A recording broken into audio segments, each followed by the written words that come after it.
एक कहानी आती है।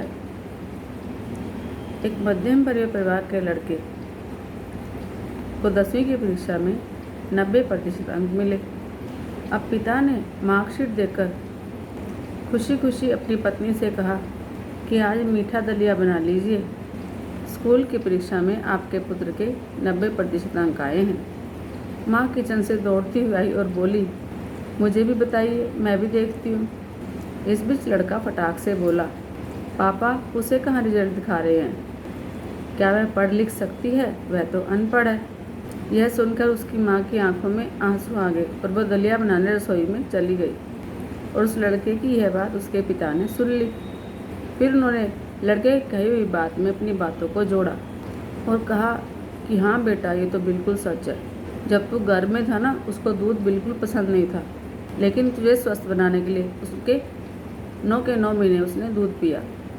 क्योंकि वो अनपढ़ थी ना, तुझे सुबह 7 बजे स्कूल जाना होता था, इसलिए वह सुबह 5 बजे उठकर तुम्हारा मनपसंद नाश्ता बनाया करती थी और तुम्हारे डिब्बे में पैक करती थी। क्योंकि वो अनपढ़ थी ना, जब तुम रात को पढ़ते पढ़ते सो जाया करते थे तो वह आकर तुम्हारी किताबों और कापियों को बस्ते में भरकर तुम्हारे सिर को चादर से ढक दिया करती थी और उसके बाद ही सोती थी। क्योंकि वो अनपढ़ थी ना। बचपन में तुम ज़्यादातर समय बीमार रहते थे, तब वो रात रात भर जागकर भी सुबह जल्दी उठती थी और काम पर लग जाती थी। क्योंकि वो अनपढ़ थी ना, तुम्हें ब्रांडेड कपड़े पहनाने के लिए मेरे पीछे पड़ी रहती थी और कुछ सालों तक एक ही साड़ी में काम चलाया करती थी। क्योंकि वो अनपढ़ थी ना। बेटा, पढ़े लिखे लोग कितने स्वार्थी और मतलबी होते हैं कि उन्हें किसी से कोई मतलब नहीं होता।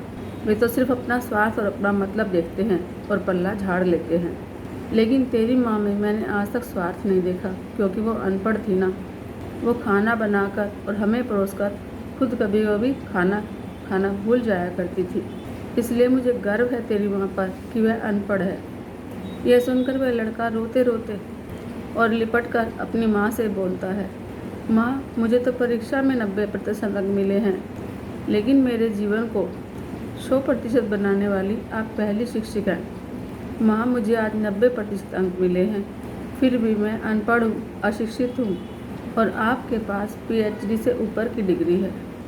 क्योंकि आज मैंने अपनी माँ के अंदर छुपे रूप में डॉक्टर, शिक्षक, वकील, ड्रेस डिजाइनर और बेस्ट कुक, इन सबको देखा है। कहानी का सार ये है, उन प्रत्येक बच्चों के लिए जो अपने माता पिता का अपमान करते हैं, उन्हें अपमानित करते रहते हैं, छोटी छोटी बातों के लिए उन पर गुस्सा होते हैं, उन्हें सोचना चाहिए कि उनके माता पिता ने उनके लिए क्या क्या किया है और कितने कष्ट सहे हैं, तब जाकर वो बड़े हुए हैं। सभी बच्चों को अपने माता पिता का सम्मान करना चाहिए।